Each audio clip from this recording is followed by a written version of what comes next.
Orígenes, afirmaciones y respuestas.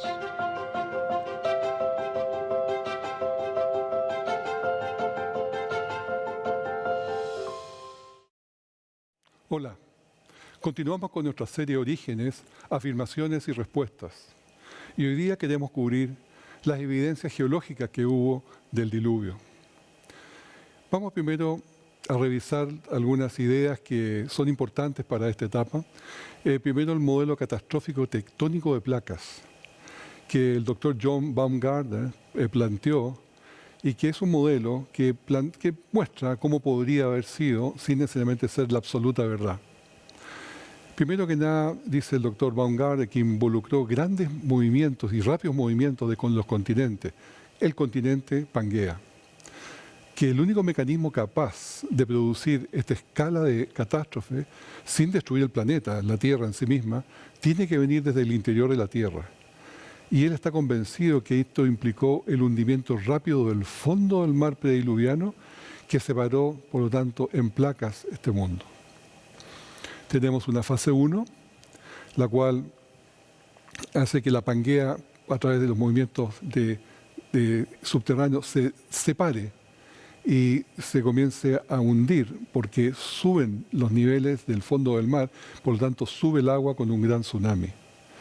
Se produce el requebramiento de grietas y por lo tanto calentamiento de agua, y suben columnas de agua, y no solamente de agua, sino que de vapor, y vapor sobrecalentado, que llega hasta la atmósfera, y ahí se reparte y produce la lluvia por los 40 días y los 40 noches.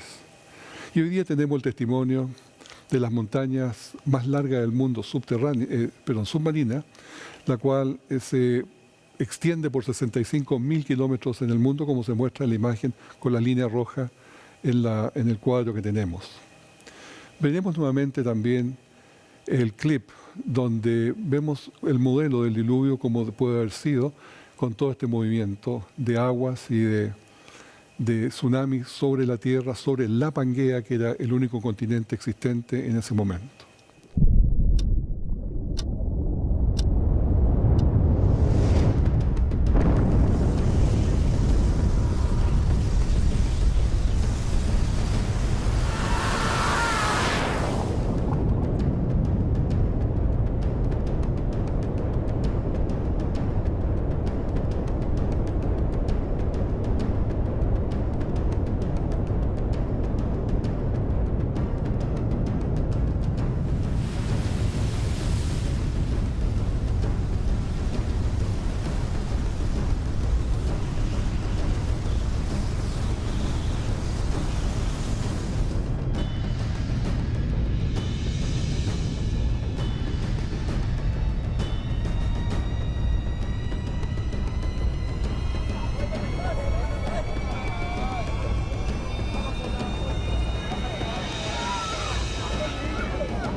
La segunda fase va a estar todo cubierto de agua, todo en la Tierra cubierta de agua, y así podemos mostrar en esta imagen cómo se empiezan a separar los continentes, como digo, más o menos a 20 kilómetros por hora, y no solamente a milímetros por hora, por año, perdón. La fase 3 ya viene cuando se baja nuevamente el fondo del mar, se levantan los continentes, y los montes, especialmente los más altos, las cadenas de montes, suceden cuando viene el choque entre diferentes masas, como la India y Asia, por ejemplo. Un tsunami tiene grandes consecuencias. Un tsunami parece que fuera algo simple, pero realmente trae mucha destrucción, porque el agua tiene gran poder destructivo. Y de hecho, en el tsunami del sudeste asiático, que sucedió hace unos años atrás, este tsunami mató más o menos 300.000 personas, pero hay por lo menos 43.000 personas que nunca se encontraron.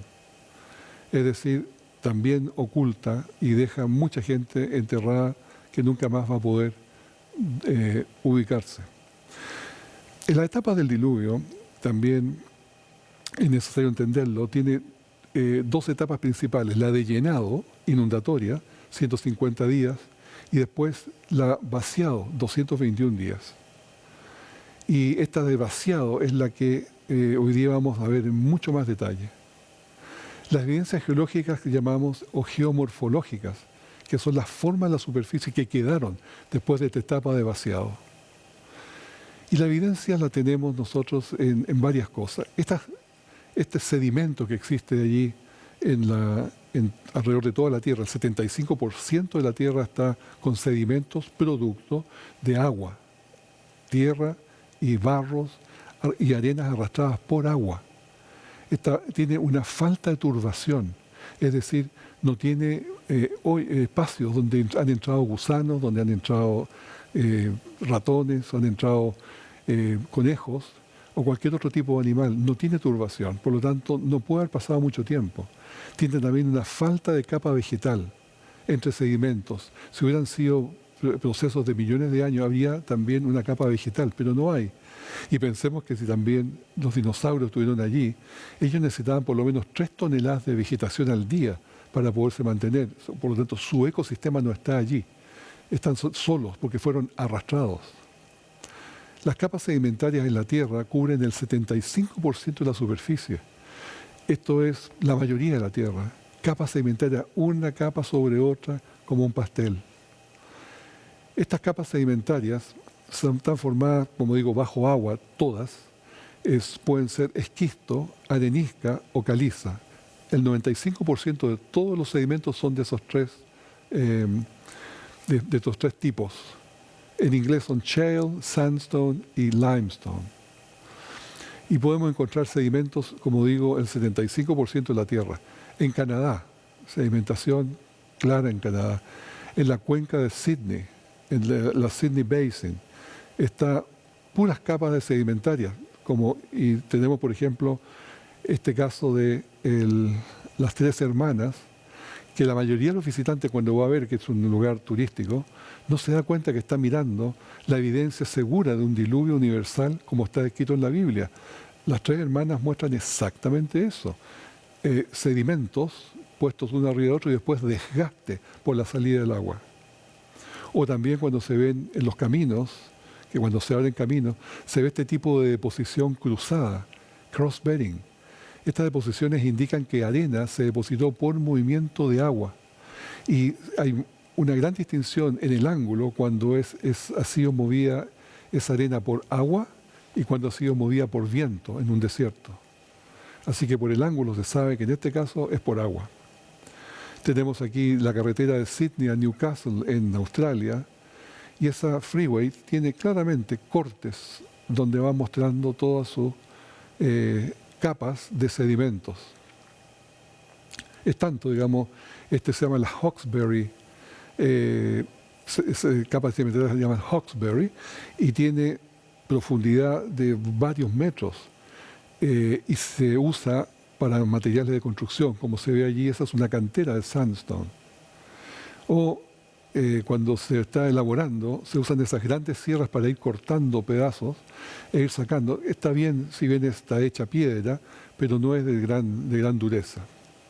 Tenemos los mismos ejemplos en montañas de Zhangjié, en China. Una gran cantidad de monumentos con terrenos y materiales sedimentarios. O Sassige, en Suiza, lo mismo. Exactamente la misma formación en todas partes del mundo. O en Chapman Peak Drive en Cape Town, en Sudáfrica, caminos donde tiene toda ahí la sedimentación a la vista. O la costa de Amalfi en Italia, y así, suma y suma y suma. Solamente demuestra que allí hubo una deposición por agua. Las capas sedimentarias no se deponen por viento, no se deponen por sí solas, simplemente tiene que ser formada por un líquido que la está moviendo. La primera evidencia que vamos a conversar es cómo encontramos fósiles de organismos marinos cubriendo montes y lugares altísimos. Por ejemplo, las más altas montañas del mundo, como es el Everest, tiene fósiles marinos en todas partes. El monte Everest tiene fósiles marinos depositados en él. Estos son amonites, trilobites, algas, estrellas de mar, peces, todo tipo de bivalvos. ¿Por qué están allí? La única respuesta es esta, porque nunca eso estuvo tan alto como se ve ahora. O sea, en un momento el monte Everest estaba o más abajo o incluso debajo del mar. Y en un momento, definitivamente, en el diluvio estuvo bajo el mar y ahí llegaron todos estos sedimentos arrastrados, todas estas, con las diferentes fósiles o los diferentes animales marinos que quedaron allí. Y al subir después del choque con los continentes que sigue Asia con India, allí quedaron arriba, lo cual da dos respuestas. Uno, de que estuvo bajo agua, y segundo, que no era de esa altura antes del diluvio. Por lo tanto, cuando alguien se burla y dice que no hay suficiente agua para cubrir hasta el monte Everest, como la Biblia dice que todos los montes quedaron cubiertos, no existía el monte Everest, simplemente. Y lo está reconfirmando la existencia de todos estos fósiles marinos. También tenemos en la cordillera de los Andes la misma situación. Es muy conocido allá ir a recoger fósiles a las laderas, a las faldas de la cordillera de los Andes. Se encuentran bivalvos, también se encuentran amonites y todo tipo de organismos solidificados, ya petrificados de marinos. O también en las ostras gigantes de Acostambo, que son famosas, en Perú. A 3.200 metros de altura tenemos esas tremendas ostras. Y estas ostras gigantes fueron enterradas vivas. ¿Por qué? Porque están cerradas. Y cuando una ostra muere en el mar, se abre. Todo bivalvo se queda abierto. Cuando muere no queda cerrado. Pero estos están sellados. ¿Por qué? Porque fueron enterrados súbitamente también por esta ola de barro del diluvio. Y los dejó así. O también en los Pirineos tenemos muchos fósiles marinos. O en el Gran Cañón tenemos nautiloides y tenemos crinoides, que son muy antiguos, pero evidentemente parte también del desastre del diluvio. Segundo, el entierro rápido de plantas y animales hace que encontremos cementerios de fósiles en todas partes del mundo, que lo hemos visto ya en una presentación anterior. Tercero, podemos hablar del depósito rápido de sedimentos en grandes extensiones de territorio. Efectivamente podemos encontrar capas que son consistentes a lo largo de toda la anchura de esta tierra. Y la más destacada se llama White Cliffs de Dover, en Inglaterra, que es piedra caliza o limestone, que corresponde al periodo Cretácico. Esa línea blanca que corre allí, esa línea blanca que corresponde al White Cliffs, da vuelta a todo el mundo. Y por lo tanto lo que nos está diciendo es que en un momento todo el mundo estuvo bajo agua y se pudo producir ese efecto. De hecho, los depósitos de piedra caliza van desde Europa, Kazajstán, Texas, Medio Oriente de Estados Unidos y Western Australia en Australia. Es decir, cubre la totalidad del mundo. Y está formado por pequeños moluscos. La piedra caliza, el limestone, no es solamente tierra o arena, sino que está formada por las estructuras de estos pequeños moluscos, que son, por cierto, millones de millones. Y todos ellos murieron juntos en un momento, por un efecto geológico. Los sedimentos también cubren grandes territorios como los de Estados Unidos. Toda esa mancha amarilla es todo material sedimentario. Las partes que están en blanco es que ese material sedimentario se fue, se lo llevó el vaciado. Y es un caso similar lo que sucede en Australia. En este caso tenemos el mapa de Australia, donde esa zona azul que se presenta en el lado este es donde está todavía presente los materiales sedimentarios. Son 1.800.000 kilómetros cuadrados de territorio y tienen máximo hasta 2.000 metros de profundidad. Imaginemos nosotros si fuera un río que hubiera llevado ese sedimento, cómo pudo tener esa tremenda profundidad. Y el resto fue barrido por el desagüe cuando el diluvio ya salió del territorio.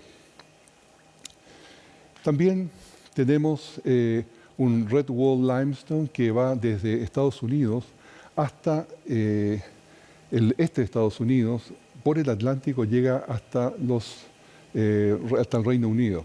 Y tenemos también un material transportado grandes distancias desde el área de Nueva York hasta el área del Gran Cañón, donde claramente son materiales identificados por su química. Hay otro que ha venido también desde el norte hasta la misma zona del cañón, y esto se puede claramente identificar cómo un río pudo llevar por toda esa distancia esa cantidad enorme de material, que son miles y miles de kilómetros cúbicos de material. También tenemos falta de erosión entre sedimentos, y esto nos da una imagen muy interesante. Cuando se van poniendo las diferentes capas sedimentarias dentro de las posiciones en el Gran Cañón, por ejemplo, que es donde tenemos abierto el Tajo, se puede ver líneas perfectamente rectas, como se ve en la imagen. Esas líneas que nos permiten ver que no hubo desgaste entre capa y capa, y así es sucesivamente hacia arriba. Esto significa que no hubo erosión, no hubo tiempo entre medio, no hubo actividad animal, ni tampoco ríos, ni nada que pasó allí. También podemos ver en el Cañón del Colorado en general toda la cantidad de líneas que siguen paralelas por hasta cientos de miles y miles de kilómetros. Pero una cosa muy interesante también es cuando tenemos estas líneas de sedimentos que se doblan. Pensemos nosotros que son sedimentos sucesivos que han ido cayendo, y si por la interpretación evolucionista, esto deberían ser millones de años. Pero cuando una primera capa está millones de años, se seca, se cementa y queda dura. Y la piedra, cuando se comprime, se quiebra. Aquí lo que vemos es un pliegue perfecto, lo cual nos está diciendo cuando se plegó estaba fresca, estaba casi recién depositada. Otros ejemplos tenemos también en San Diego, en California, en Oakland, y muchos estratos doblados, como muestran las fotos, que están en todas partes. Es como una goma que ha sido doblada y ha sido forzada para estar con esa forma que se ve en la mano izquierda. Bueno, también los cañones submarinos.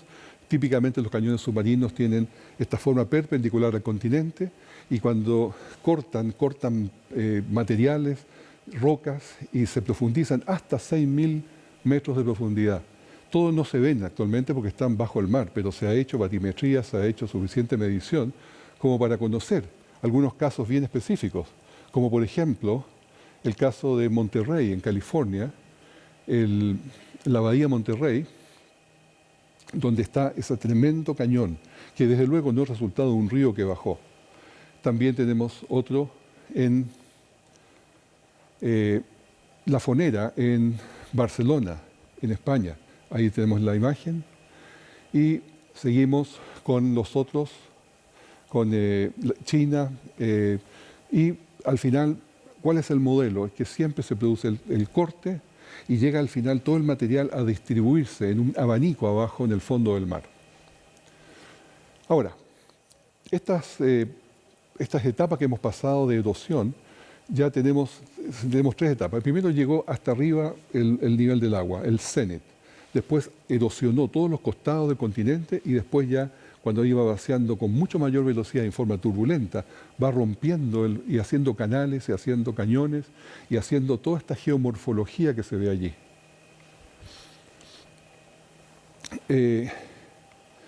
Las aguas turbulentas ahora, que es lo que pasó y lo que hizo este efecto, tienen un efecto enorme, porque llevan piedras, llevan mucho sedimento y van desgastando. Se cree que el número de Reynolds superó por mucho los 4.000, que es todavía un flujo laminar, a llegar posiblemente hasta 1 millón en esta etapa de vaciado. Tenemos un ejemplo de un cañón que se llama el Glen Canyon Dam, donde el desagüe rompió todo el desagüe por un efecto que se llama de cavitación. Lo mismo se cree que debe haber pasado en el Gran Cañón, donde evidentemente salió mucho material desde allí. Y ese Gran Cañón, que tiene hasta 17 kilómetros de ancho, desde luego que no es un río que pasó por allí, o el río que pasó por allí por millones de años, con solamente un hilo de agua. Eso sí, una gran cantidad de agua, un gran volumen de agua que pasó en forma muy rápida posiblemente muy cercano al tiempo del diluvio, posterior al diluvio quiero decir, y eso erosionó todo lo que se ve allí porque es la forma como se ve el desgaste. Tenemos también el caso de la foto satelital, donde podemos ver a mano izquierda, que esa foto nos muestra cómo fue el desgaste. Y posiblemente ha sido de estos lagos que quedaron posterior al diluvio que de repente salieron y se desaguaron aguas abajo. Para esto no se necesitan millones de años, basta solamente con que se rompan las represas y salga toda esta agua y deje todo este desgaste. Ahora, tenemos también cañones claramente marcados en el Zion National Park, con esas murallas verticales, pero impresionantes, como se ve allí, unas murallas verticales, donde el agua cortó e hizo su paso.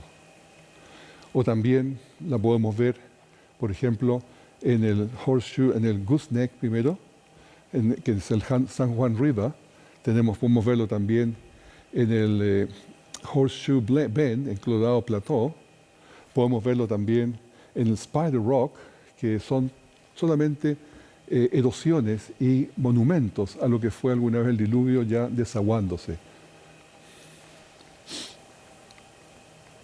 Una catástrofe real que podemos estudiar nosotros, vamos a ver un clip a continuación, donde se muestra la erupción del Mount St. Helens. En el año 1980 este volcán se puso en actividad y botó todos sus glaciares y se rompió prácticamente toda la parte superior de su cono, con unas tremendas explosiones. Esto produjo gran cantidad de material que se arrastró y produjo cañones como los que se ven en ese lugar. El clip nos va a mostrar, por lo tanto, toda la acción de este tremendo efecto de la naturaleza. On May 18, 1980, Mount St. Helens, located 95 miles south of Seattle, Washington, erupted. The eruption was triggered by an earthquake centered beneath the mountain that measured 5.1 on the Richter scale. The lateral blast swept out the north side of Mount St. Helens at 300 miles per hour. With temperatures as high as 660 degrees Fahrenheit and the power of 24 megatons of thermal energy, it snapped 100-year-old trees like toothpicks and stripped them of their bark. Before the famous eruption at Mount St. Helens, scientists were mostly familiar with slow-acting examples of geologic change. But at Mount St. Helens, geologists watched the Earth's surface change quite rapidly. Icebergs were buried in hot avalanche material. They melted and formed badlands in days. Eruptions on May 18 and June 10 produced fine layers in hours. On June 10, mud flows cut zigzag canyons 100 feet deep in soft sand and mud, complete with perpendicular side canyons. Canyons that are reminiscent of the geography of Grand Canyon, only 40 times smaller and clearly produced within hours. Mud flows over the following decade cut hundreds of feet into solid rock in just days of cutting time. Fallen trees formed a log mat on the surface of Spirit Lake and dropped bark to the bottom of the lake, accumulating up to 3 feet of bark peat in just a couple years. And vertically floating logs sinking to the bottom of the lake resulted in buried trees in only a decade, similar to the trees of Yellowstone's fossil forest, which are also buried in volcanic layers. Even though Mount St. Helens is a very small catastrophe compared to the flood or the major catastrophes immediately following the flood, it provides a better clue to what happened in those times than the slow geologic processes which are most commonly seen in the present.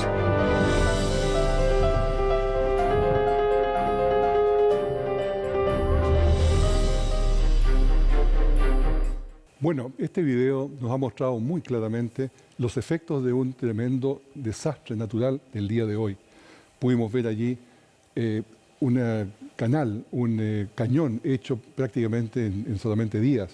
pudimos ver sedimentos de hasta 8 metros de altura, pudimos ver también cómo se hacen cañones laterales y finalmente los árboles, cómo se comportan cuando sucede todo esto. Es lo que tenemos hoy día en el Yellowstone. Bueno, para ir ya cerrando el tema, podemos decir que también el desgaste cuando se lavó el territorio, los volcanes quedaron desprovistos de todo el material que le rodeaba, como se ve, por ejemplo, en la imagen. Podemos ver allí cómo se fue desgastando con la salida del agua y quedó solamente la torre, que se llama el Devil's Rock. Y tenemos también otra imagen del Devil's Rock que es mucho más clara y podemos ver la majestuosidad de esa roca. También podemos ver otras, como el Chip Rock en New Mexico, que también tiene una claridad del desgaste del material alrededor, y otras más que son conocidas como el Chief Mountain en Montana, o también el Stone Mountain en Georgia, como se ve en las imágenes. Bueno, el pan de azúcar finalmente podemos decir, es el más grande que existe de estos Eisenberg. El nombre técnico es Eisenberg y tiene 396 metros de altura, el pan de azúcar. Después, solamente nos queda concluir el tema con un versículo bíblico que dice: y la paloma volvió a él a la hora de la tarde. Traía una hoja de olivo en el pico, y entendió Noé que las aguas se habían retirado de sobre la tierra. Esto sale en Génesis 8:11. Pensemos un poco cómo pudo traer unas hojas de olivo, porque si pensamos que los olivos han sido destruidos, ¿cómo no tenía hojas ya vivas?